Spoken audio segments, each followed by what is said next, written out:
Это драка от HGLRC, точнее, это половина этого комплекта, вторая половина, естественно, у меня вот сюда установлена уже на дрон. И это еще один представитель современной молодой видеосистемы на базе ArtLink ArtAsyn.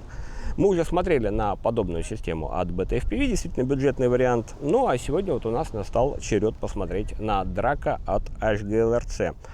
Сразу хочу сказать, что этот комплект у меня лежит уже достаточно давно. Приобрел я где-то, по-моему, месяц, если не больше, назад, но никак не мог собраться вот записывать это видео, что-то мне никак не давал, какие-то были у меня странные ощущения. Ну ладно, про ощущения на самом деле чуть позже, это я где-нибудь ближе к концу видео. Вы, кстати, в процессе просмотра видео можете предполагать, какие у меня были ощущения, писать их в комментариях. Но, тем не менее, что у нас по плану на сегодняшнее видео? Естественно, мы не обойдемся без распаковки, посмотрим на комплект, что он из себя представляет. Там же как раз будет и уже ссылка на цену, я скажу, сколько этот комплект стоит, если вы еще не знаете. Посмотрим на его, естественно, технические характеристики, сделаем несколько тестов на столе. И в конце еще я скажу несколько слов про совместимость. Да, ту самую совместимость, которую мы так все ждем от ArtLink ArtAsyn, которую нам обещали между железом от разных производителей. В общем, много что посмотрим, но чтобы сейчас, вот пока я все равно здесь нахожусь, давайте я сразу вам покажу немножко того, как это все дело летает и что видит пилот. Потому что все эти характеристики, это, конечно, хорошо, но нам-то в первую очередь важно наше ощущение от полета в этой системе. Так что давайте я начну перебазироваться куда-нибудь в более прохладное место, ну а вы пока смотрите, что это все дело из себя представляет во время полета.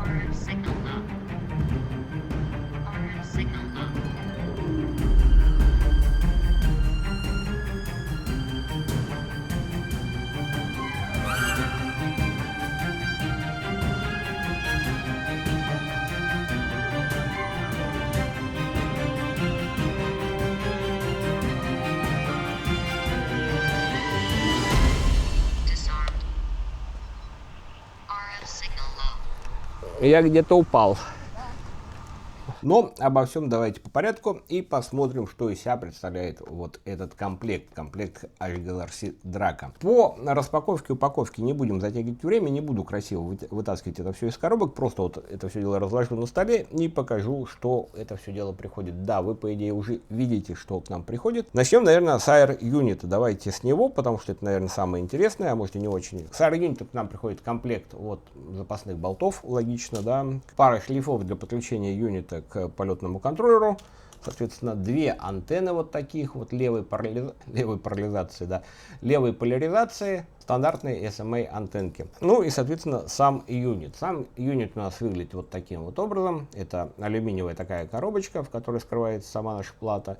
Из нее выходят два SMA на UFL коннекторы. Внутри у нас UFL коннекторы, здесь у нас SMA разъемы. Из нее выходит обычный коаксиальный кабель на камеру. И, в общем-то, все. Здесь у нас разъем для подключения к полетнику. Здесь у нас разъем, как написано, USB. Кнопка бинда где-то у нас здесь есть. Вот здесь у нас есть кнопка бинда.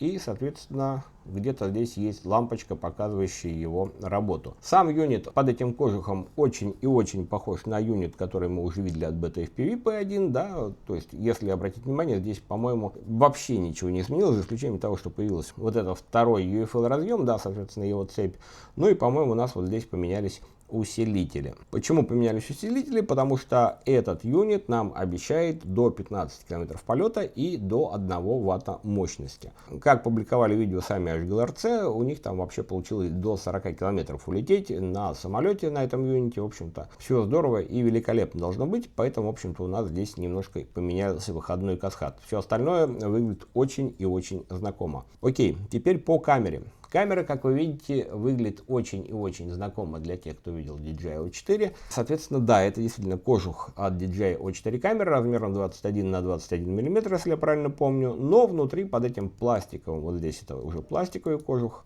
под этим пластиковым кожухом находится обычная 14 на 14 мм камера на одном болту, которая крепится. Поэтому, если вам это нужно, можете снять кожух и поставить ее как 14 на 14. Но то, что вот такой вот адаптер здесь есть, это хорошо, потому что когда люди устанут от DJI и решат все массово переходить на HGLRC, да, у них никаких не будет проблем поставить этот юнит в их раму, из которой они вырвут просто DJI O4, естественно, и заменят вот на такой великолепный юнит. Так, что еще можно про него сказать? Про него, наверное, сказать больше нечего. Давайте смотреть на саму граунд-станцию. Ну, во-первых, с граунд-станции к нам приезжают точно такие же две антенны, тоже с левой поляризацией, абсолютно одинаковые антенны. Поэтому можете их путать в любом порядке, от этого хуже не станет. Кабель HDMI на HDMI, как видите. Если вы будете это дело подключать к какому-то вашему телевизору, наверное, проблем не будет. Если будете подключать к очкам, могут быть сложности, поскольку в очках, вот, например, у меня не обычный HDMI, а, по-моему, мини-HDMI, или как он там называется, я не помню эти обозначения HDMI. Но смысл в том, что у меня размер там поменьше. Поэтому я, естественно, использовал не этот кабель, а, как вы уже видели, вот эту лапшу, которая у меня получилась другая. Так, что у нас здесь еще? Здесь еще у нас кабель XT60 на DC. Вот так вот он выглядит. Ну, стандартный обычный кабель, прямое подключение. Тут никаких вопросов у нас нет. Ну и сама наземная станция, сам наш VRX выглядит вот таким вот образом. Корпус здесь тоже пластиковый. Да, это не металл, зато у нас здесь имеется встроенный вентилятор, который, по идее, должен это все дело охлаждать. Ну, как показали тесты, действительно он немножко справляется, выше там 55-60 градусов я не видел, чтобы у меня нагревался юнит, поэтому, точнее, ground юнит, поэтому, в общем-то, никаких проблем тут быть не должно. Что у нас есть на ground юните? На ground юните у нас два SMA коннектора для антенны, кнопка включения-выключения записи на DVR, кнопка назад и пятипозиционный джойстик, которым мы можем перемещаться по меню. Нажатием на джойстик можем войти в меню, ну и, соответственно, там немножко управлять. И два вот здесь у нас есть светодиодных индикатора, которые показывают один, что у нас подключен HDMI, а второй, который показывает, что у нас есть питание. На нижней стороне у нас USB Type-C вход, у нас здесь DC вход, слот под карточку памяти, обычную SD-шку, HDMI выход и, соответственно, резьба, позволяющая нам накрутить это все дело на какой-либо штатив. Больше на Ground Unit у нас ничего нет, и, в общем-то, говорить о нем, наверное, больше нечего, кроме того, как они все питаются. Соответственно, вот этот юнит у нас питается от 8 до 30 вольт. Вот этот ground станция у нас питается от 8 до 36 вольт. И тот, и другой юнит мы можем спокойно подключать напрямую, например, к 6S аккумуляторам, если нам такое требуется. Ну и благодаря тому, что AR юнит питается от 8 вольт, мы можем, соответственно, подключать его к полетным контроллерам, к цифровым их выходам для DJI, где обычно я, насколько помню, 9 или 12 вольт. Поэтому запитать этот AR юнит на каком-нибудь цифровом полетнике у нас никаких проблем быть не должно. Ну а, соответственно, этот юнит у нас, поскольку питается, как я уже сказал, от 6 до 36 вольт, тут вообще практически любую батарейку можем поставить и спокойненько его питать. Обидно, что он не питается, конечно, по HDMI, поэтому если у вас очки с вашим каким-нибудь кабелем, то у вас, получается, один кабель идет от очков, другой кабель идет от этого юнита.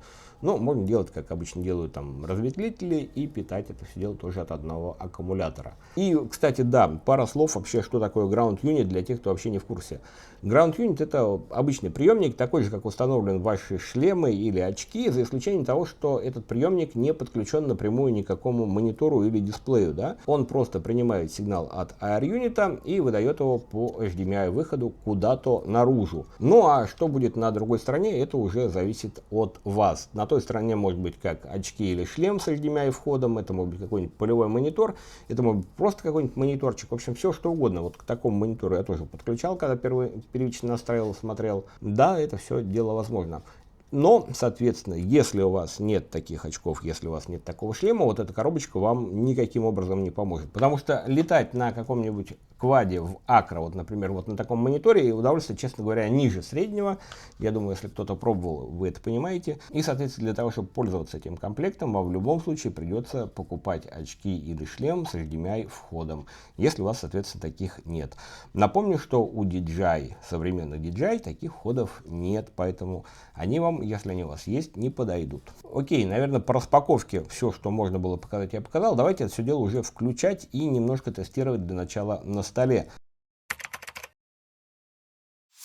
И поскольку нам заявляют 15 километров дальности, и поскольку нам заявляют до 1 ватта мощности, то в первую очередь, как ни странно, я хочу протестировать антенны. Потому что, кто бы как бы что ни говорил, но 15 километров улететь на 1 ватте, это вообще не должно представлять проблем. Потому что при чистом эфире на 25 милливаттах аналога летали чуть ли не те же самые 15 километров. Поэтому давайте мы в первую очередь посмотрим на антенны, как они себя ведут на КСВ метре.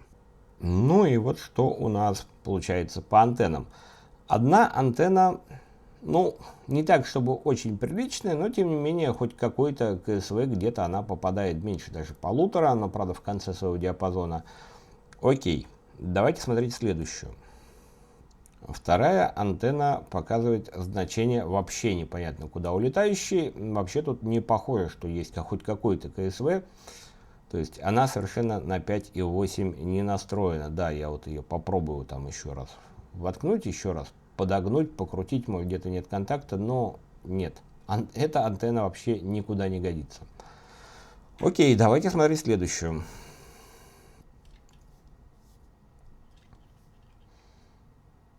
Ну вот следующая антенна получше, даже может быть получше, чем первая. Ну а следующая еще одна антенна.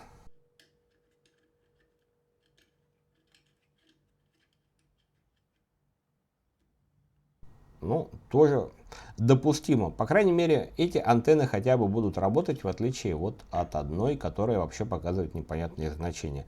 Что с ней не так, я понять не могу, но да, я бы, наверное, вот от этой антенны отказался бы использовать, потому что, ну, характеристики явно далеки от идеала. Окей, ну, в принципе, найти 5,8 антенну левой поляризации совсем не проблема, но, конечно, бы хотелось видеть изначально нормальные антенны в комплекте. Ситуация с антеннами грустная, потому что называется как повезет, но теперь давайте посмотрим еще на один параметр, которого нет в спецификациях на сайтах, а именно на потребление, сколько это все дело потребляет. И для того, чтобы посмотреть, сколько это все дело потребляет, я собрал вот такой вот наколеночный абсолютно стенд, но, тем не менее, я думаю, хотя бы общее представление по потреблению это нам может дать. Чтобы не затягивать, я не буду сейчас вам показывать все подряд, я вам просто суммаризирую, что у меня получилось. Сам VRX Ground Unit, то есть у нас потребляет примерно около 5 Вт, если у нас не включен AR Unit, то есть если он ни с кем не законнекчен, и 5-6 Вт, когда этот юнит подключен. Ну, на самом деле, я думаю, он может потреблять еще больше, потому что 6 Вт у меня получилось, когда я его вот просто отнес там в другой угол комнаты. Я думаю, если мы отлетим на несколько километров, там может быть и побольше. И что у меня получилось по потреблению AR юнита? AR юнит у меня получилось потребляет порядка 5 Вт в режиме авто или low.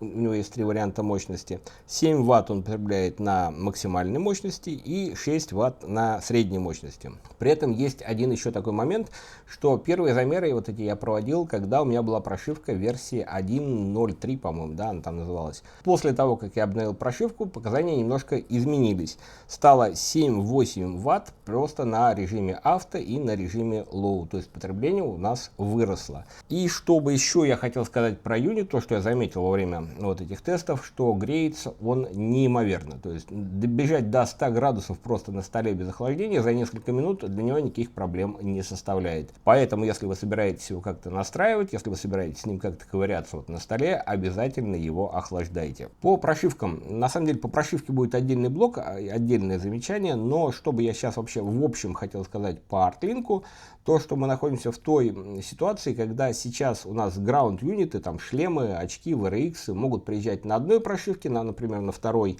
а AR юниты могут приезжать еще на первой, например, да, если вы берете не комплектом, а отдельно. И вторая и первая версия прошивки являются между собой несовместимыми. Поэтому, если вы купили вот этот комплект отдельно, да, и пытаетесь забиндить, он у вас не биндится, что бы я рекомендовал сделать в первую очередь, это посмотреть, на какой прошивке у вас ваш ground unit, ваши очки, шлем, VRX, ну, в общем, все, что есть, потому что это единственное место, где мы можем спокойно это все дело посмотреть. Заходим в меню, смотрим версию прошивки, если там первая, то пробуем ее поднять до второй и забиндиться с нашим юнитом, если там вторая, то наоборот откатиться на первую, снова забиндиться, и потом уже поднимать прошивку одновременно на обоих девайсах. Поднимается она несложно, вот заходим в меню System, да, нажимаем Update, да, и она прекрасно обновляется. Но напомню, что для этого у нас на карточке памяти должно лежать сразу два файла. Прошивка и ground юнита, то есть наземного юнита, очков шлема или VRX, и, соответственно, прошивка для нашего AR юнита, того, что стоит на дроне. Иначе опять мы получим обновление только одной стороны. Окей, немножко ушел в сторону, но это вот такое вот из практическое наблюдение из того, с чем вы можете столкнуться. Так, по потреблению посмотрели, по антеннам посмотрели, еще бы по-хорошему посмотреть по задержке. И что у нас есть по задержке? У нас по задержке есть ужасные значения. То есть, невзирая на то, что нам заявляют 60 миллисекунд, Значения, которые я замерил, это просто страшные цифры. Это 113, 104, 121. Я делал несколько замеров, да, в среднем 112 миллисекунд. Это практически в 2 раза больше, чем нам обещают. Я проверял как на заармленном дроне, так и на незаармленном дроне, для того, чтобы проверить, как раз как влияет стендбай мод, который мы не можем включить. Но, к сожалению, никакой разницы я не увидел. Без арма у меня получилось в среднем 112 миллисекунд, а с армом 115 миллисекунд. Погрешность в пределах того, как я измерял, поэтому в любом случае задержка получилась очень и очень большая на бумаге. Из забавного, что еще я заметил, я делал проверки не только на моих альдизеровских очках, да, но я пробовал вот на этом мелком HDMI мониторчике, который я на самом деле думал, что покажет значение гораздо хуже. А хрен там. С этим мониторчиком я увидел значение без арма в среднем 75 миллисекунд, а с армом в среднем 76 миллисекунд. То есть каким-то образом вот этот мелкий дешевый мониторчик показал значение по задержке гораздо лучше, чем показывают очки от Альдизира. Не могу сказать, с чем это связано, может быть это какие-то погрешности моих измерений, но тем не менее вот я намерил 112-115 миллисекунд на очках Альдизира и 75 миллисекунд, 76 миллисекунд на внешнем мониторе. Тоже имейте это в виду, но опять-таки это сухие цифры, все это дело надо смотреть, как оно ощущается в полете. Но прежде чем переходить к полетным тестам, давайте я немножко скажу из того, что еще я заметил на столе. Первое, это моргание экрана. Когда у нас включается юнит, когда у нас включается ground unit, когда у нас включается air unit, у нас на какое-то время, через несколько секунд, может пропасть картинка где-то примерно на 2, а может быть 3 секунды. Поэтому не торопитесь, в первый же полет сразу же воткнули батарейку, заармились и полетели. Да? Воткнули батарейку, заармились, несколько секунд подождали, изображение не пропало, тогда можно лететь. Или если изображение пропало, дождались, когда оно снова появилось, и тогда уже полетели. Второй момент, который я хотел бы повторить, потому что я его только что говорил, да, это очень сильный нагрев юнита. Юнит греется реально очень сильно, без дополнительного охлаждения не надо пытаться его использовать, потому что он уходит там до 100 градусов спокойно за несколько минут. И связано это как раз с тем, что у этого юнита вот нет возможности включить стендбай мод. Не знаю почему. Возможно, скорее всего, это пофиксит когда-то прошивкой, но прошивки это, как я говорил, отдельная тема, и давайте вот как раз сейчас я про них скажу. Смотрите, вот на сайте самого GLRC, да, в разделе этого юнита у нас есть вот такая здоровая красная надпись, которая говорит нам о том, что вот прошивки качайте вот здесь. И вроде бы все здорово до тех пор, пока мы не кликнем на эту самую ссылку. По крайней мере, на момент записи этого обзора, клик на эту ссылку приводит нас на страницу на Google диске, который никаким образом мы посмотреть не можем. Там закрыт доступ. И вот не знаю, в чем причина. Косорукость управления Google диском, да, или косорукость где-то написали неправильно прошивку и решили их вообще спрятать от людей. Но если вы попадете в ту ситуацию, когда у вас юнит приедет на одной прошивке, а VRX, Air юнит приедет на одной прошивке, а VRX приедет на другой, то вы тут без обращения в поддержку ничего сделать не сможете. Поскольку я купил юнит достаточно давно, просто никак не собирался, не получалось у меня сделать на него обзор, да, вот со всеми этими тестами и прочим, я отслеживал, какие прошивки выходили, поэтому у меня, в принципе, наверное, сейчас есть скачанные прошивки всех версий от 1.03 до 2.00B3. Да, и я их куда-нибудь выложу, может быть, к телегу к посту приложу, посвященному этому видео, или в Бусти Patreon где-нибудь бесплатный доступ. В общем, если кому-то понадобится, прошивки у меня будут в открытом доступе, но имейте в виду, что если их скрыли не просто так, возможно, в них где-то есть баги и прочее, поэтому ставьте их на свой страх и риск. Ну и получается, наверное, из того, что на столе можно было посмотреть и сказать, я уже сказал, давайте уже переходить к реальным испытаниям этого все дела на дроне, посмотрим, как это все ведет себя в воздухе. Я полетел.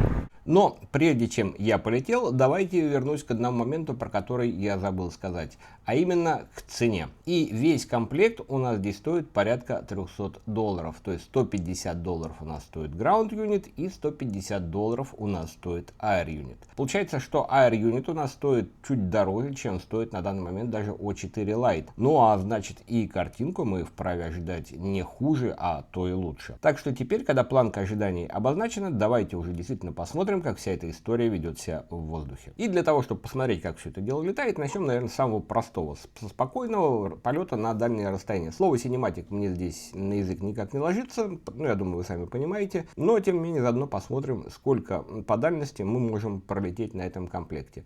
Единственное, что у меня здесь нет, конечно, такого свободного расстояния, чтобы улететь на заявленные 15 километров, поэтому вот я нашел кусочек где-то 2 с небольшим, и его я и полечу. И, кстати, хотел бы заметить, что сейчас я лечу на второй версии прошивки, а на первой версии прошивки результат был гораздо хуже. Там я где-то уже ближе к 2 километрам вообще практически перестал что-то видеть и пришлось разворачиваться. Тут, как мы видим, можно лететь дальше. В принципе, если было бы у меня расстояние, я бы, наверное, улетел бы еще, может быть, километр, а то и 2. И это при том, что я лечу, в общем-то, не в прямой видимости, да, то есть дрон у меня находится немножко от меня сбоку. Так что на второй версии прошивки действительно дальность они чуть-чуть улучшили. Ну, а что они не улучшили, так это, к сожалению, детализация. Да, теперь давайте посмотрим по детализации и что мы здесь видим. Я думаю, вы сами понимаете, что вот такое вот месиво это совсем не то, что мы хотели бы видеть от нашей цифровой видеосистемы. Периодически здесь действительно становится сложно понять, какая именно поверхность находится под нами, потому что если вот так вот смотреть, то здесь периодически я вижу, что у меня здесь практически идеальный песок.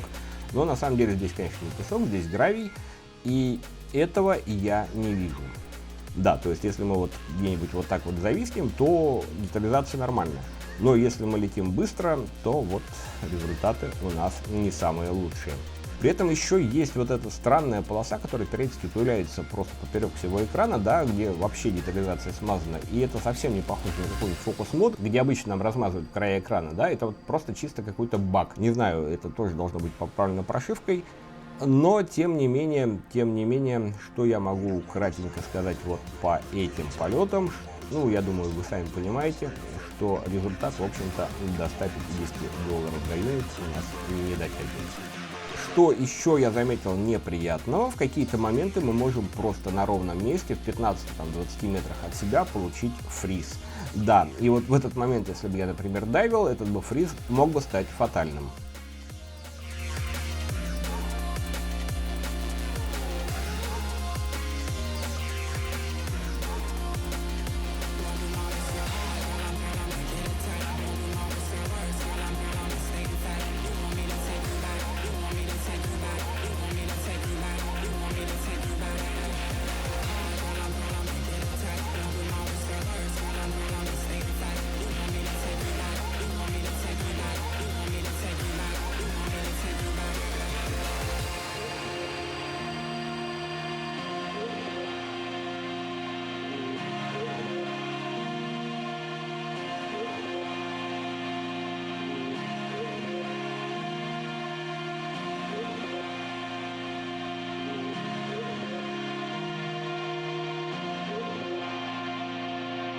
На этом, наверное, моменте с полевыми испытаниями можно заканчивать. Я, да, думаю, и вы достаточно уже получили какой-то информации для того, чтобы делать свои выводы, поэтому возвращаемся обратно на стол.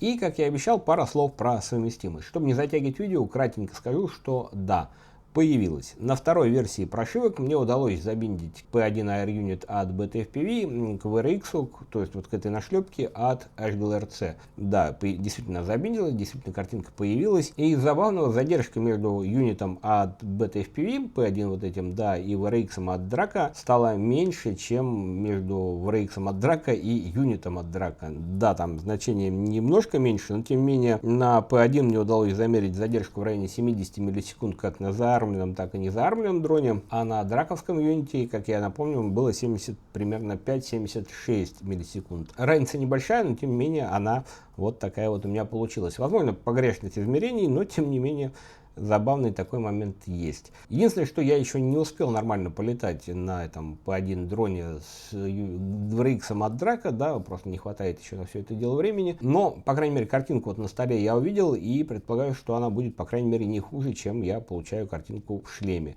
И это уже хорошо, потому что, да, вот основное, что хотелось бы, например, мне видеть от этой совместимости, это то, что я, например, покупаю железку Unit, Air Unit от какого-то одного производителя, того же BTFPV, потому что у них он там стоит $38, да, покупаю нашлепку или шлем, или очки, когда там вот это все пойдет, от другого производителя, который мне больше нравится, мне больше подходит, или подходит мне по моему железу, вот, например, поскольку, как я уже говорил, у меня есть очки, мне не нужны еще одни очки, мне нужна нашлепка, бинжу их между собой и, пожалуйста, летаю. Возможно, в ближайшем будущем BTFPV тоже выпустит свою нашлепку, и тогда такой вообще необходимости не будет, можно будет все брать у одного бренда. Но вот на текущий момент, поскольку у них этого еще нет, а у Draco уже есть, да, можно вот сделать вот таким вот образом. В любом случае, видно, что работа над этим делом идет.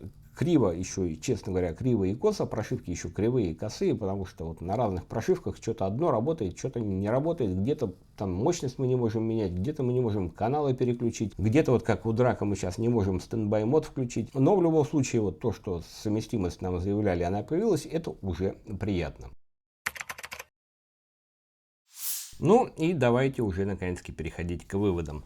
На самом деле в процессе тестирования этого юнита он расписал себе практически 4 листа, да, всего подряд. Единственное, что зачитывать я вам все это сейчас делать не буду, чтобы не затягивать видео, да и большую часть я уже сказал в процессе. Чтобы из замечаний я бы хотел еще назвать дополнительно, что возможно кому-то будет важно, что если у нас наш ground unit загрузился без включенного HDMI, без подключенного кабеля, то дальше мы картинку с него получать не будем. Если мы загрузили его с включенным кабелем, а потом этот кабель перевоткнули, например, в монитор, например, на самолете, да, то тогда все будет нормально. Имейте это в виду. И второе еще, на что бы я хотел дополнительно акцентировать внимание, хоть я это говорил в полетном тесте кратенько, то, что несколько раз я в пределах 15-20 метрах около себя ловил микрофризы. Это не добавляет, честно говоря, уверенности и ощущения надежности от этого видеолинка. Тоже имейте это в виду. Ну и давайте уже, наверное, окончательно переходить к выводам. По выводам я хочу разбить это все дело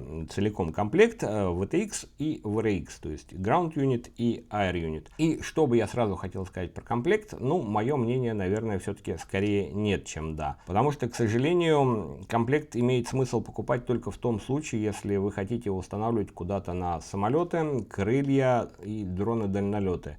Никакого фристайла, никаких теневупов тут не подразумевается. Про теневупы почему? Потому что вы можете сказать, раздень его, да, и поставь его на теневуп. Ну, я считаю, нет, потому что он настолько сильно греется, что даже раздев его, нам придется лететь практически сразу и очень быстро, чтобы он хоть как-то охлаждался.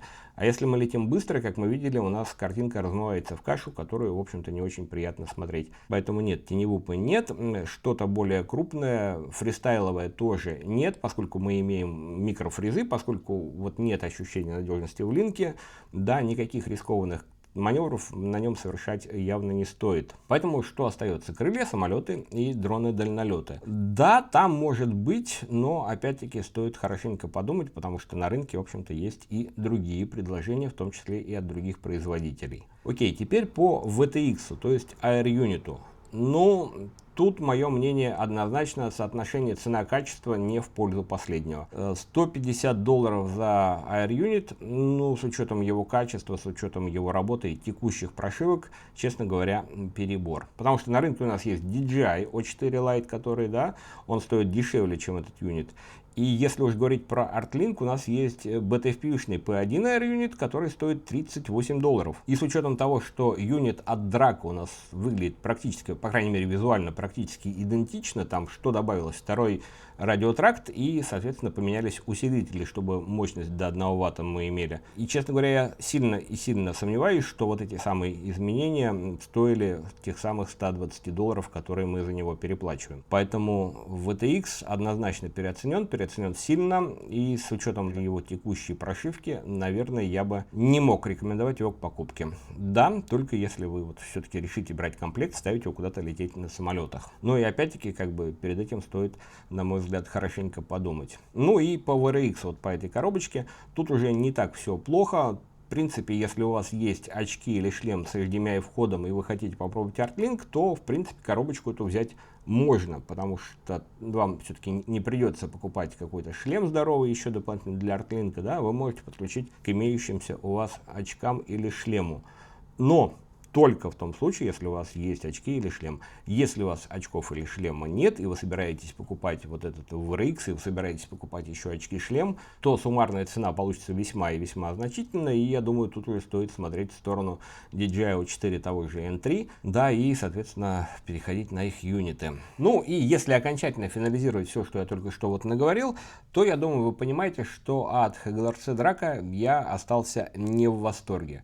Естественно, это только мое субъективное субъективное мнение, у вас могло сложиться после просмотра этого видео совсем другое, и это тоже вполне нормально. И что еще, наверное, немаловажно, это то, что мое вот это все мнение сформировано на основе прошивки 2.0.0b03, по-моему, она назовется, да, и на момент просмотра вами этого видео, может быть, будет уже более новая прошивка, где большинство багов будет пофикшено. Но в любом случае, если юнит останется в ценовом диапазоне $150, если он будет стоить выше, чем O4 Lite, ну, я буду по-прежнему считать его переоцененным. Ну, а на этом, наверное, все, что я хотел сказать про HGLRC Draco, я сказал. Видео и так получилось достаточно длинным. Спасибо вам, если вы досмотрели до этого момента.